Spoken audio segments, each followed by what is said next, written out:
Hello there, this is the Retro Whisperer's Gaiden, and this is Golden Axe on Sega's Megadrive. That's not the video distorting my voice, I made my voice do that. I love the way that Sega logo comes on.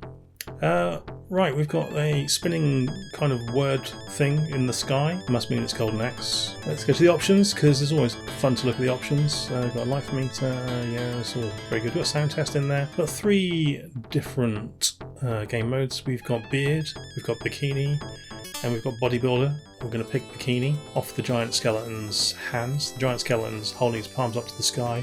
Why? Death Abbot invaded the castle. Has taken the king and princess prisoners. Oh no, Alex has been killed. Alex lived his life like a candle in the wind.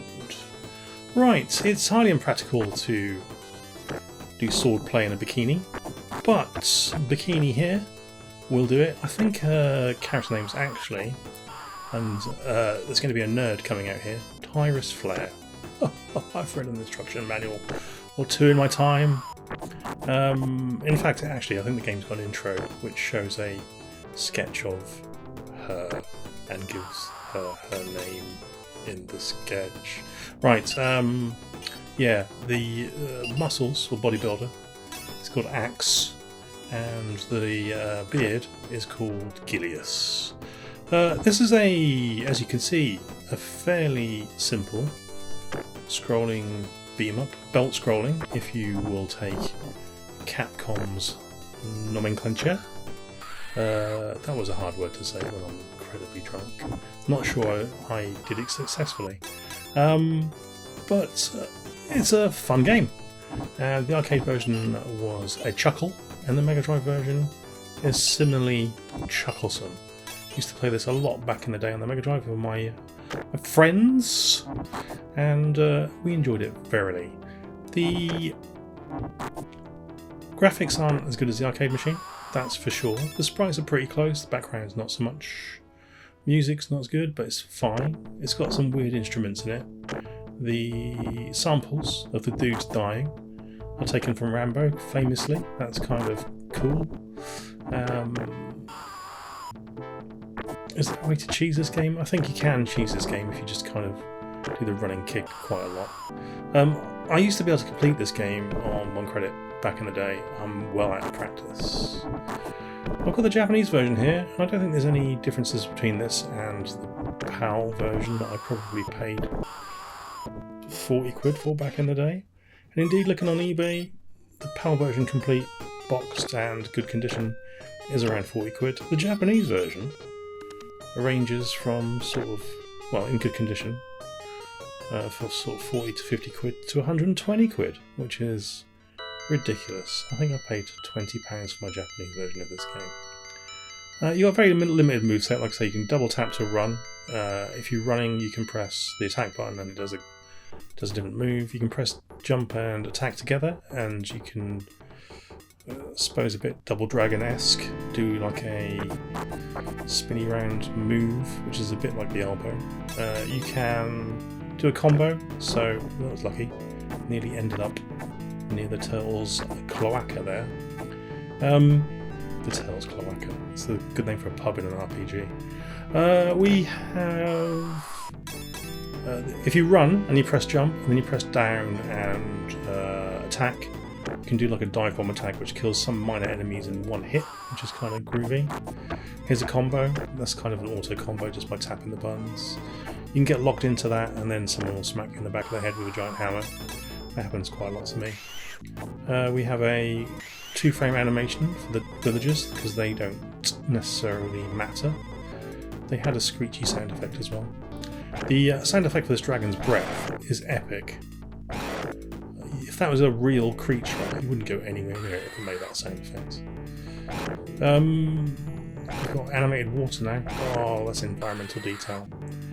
Yeah, this game is pretty damn good. I remember first seeing this conversion in a video game shop in Nottingham, circa 89 or 90, and I knew at that point I pretty much had to get a Mega Drive. I'd seen Ghouls and Ghosts as well by that point at the computer shop in town, the little computer shop, Not a shop that sells little computers, but a shop that is small, has limited floor space. Because if you sold tiny computers back in the day, you weren't making any money. People wanted to get something for their cash. Yeah, they're Ghouls and Ghosts, and both of these conversions really kind of made me want to get a Megadrive. I had an Amiga at the time. By the time Strider came out, I was like, get me a Megadrive. I don't care by what means, I need to get this Megadrive. Because look at these arcade games in the home. I mean, they're not quite that, are they? These days, there's obvious limitations, but yes, this is the other move now coming up. The main move of the game is using your magic. Oh, I've stored up enough to do the dragon magic. The most oppressive and impressive effect in the game. Just having a kip here, having a kip in a pile of mud. Some little dwarf type, gnome type Dungeons and Dragons things are coming to try and mess with me whilst I'm having a sleep. Jesus Christ, can't even sleep in a ditch without someone bothering you in this game. Got the map screen with its pinkly, twinkly music, that's nice. I like the tunes in this game. They're kind of suitably lo-fi, but also epic sounding, which reminds me of the Conan the Barbarian movies back in the 80s. Had a similarly kind of lo-fi but high ambition soundtrack. There's a dive move. Look, kill 2 people with one dive move in one move. Take that. There's a turtle's face there. He's looking shocked. He's got a bit of a brown eye.